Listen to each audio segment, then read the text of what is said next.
Welcome to IAYTD, and today on Comic Fights, we've got an epic comic fight. And what that means is we're pairing up characters with weapons or artifacts that change their abilities. And so this is kind of a dual level thing. So you have to think about their natural abilities and these enhancements that they get. So here's the scenario. Killer Croc has somehow come across the quantum bands. And these are traditionally used by the Marvel hero Quasar. But for some reason, Croc gets them and he doesn't know how to use them. So he's going on pure instinct. The quantum bands have a lot of power, and if misused, could potentially rip a hole in the ozone layer and destroy this planet. So then we have Mr. Freeze, who's typically a villain, but he sees that he might need to stop, Killer Croc from doing this. He sees the science behind it. He sees what we need to do to save the planet. So he needs to somehow step in, but he knows he's vulnerable. He can't go against Killer Croc with these powers, so he resorts to a Hulkbuster armor, which can help protect him, and he amps it up with some freeze ray technology. So we've got Freeze in the Hulkbuster versus Killer Croc with the quantum bands. So let's talk about what Killer Croc can do naturally.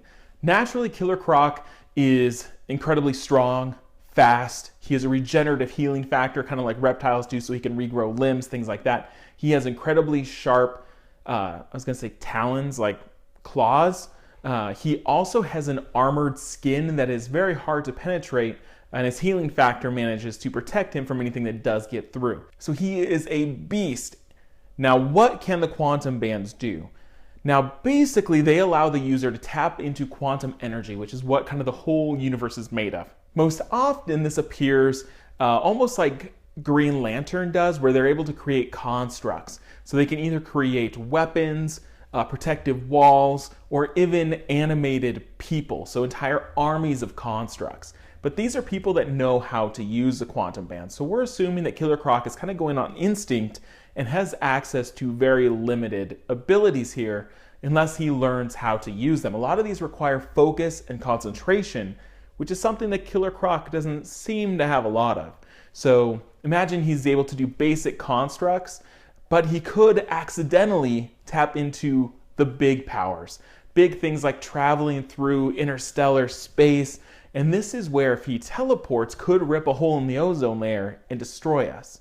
So we need Killer Croc in his spontaneity to not do that. So this is why Mr. Freeze is on the offensive. He has to find him, capture him, or kill him, stop him from destroying Earth. So on his own, Mr. Freeze is cold and has to protect himself and has to live in kind of an isolated little bubble to keep himself cool. We're assuming that this Hulkbuster suit that he uses is just an amped up protective version of that.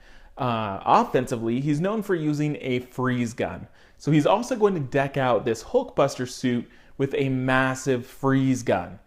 But the Hulkbuster also has rockets, lasers, so he has other weapons here. So he's got this full decked out Hulkbuster with all sorts of weapons, including a freeze ray. The Hulkbuster that he goes into also is able to fly. It's able to withstand a lot of damage, and it's able to deal a lot of damage. So in terms of pure force, he is a force to be reckoned with, but he's not tapping into anything cosmic. It's basically shooting, punching, freeze. Can that stop Killer Croc and his savage nature mixed with some potentially catastrophic abilities? So what do you think would happen here? So that leads into the results from last week's fight, which is Juggernaut versus Black Adam. This is pretty much a tie. There were half the people that were super all about Black Adam and half the people that were like, the Juggernaut is unstoppable.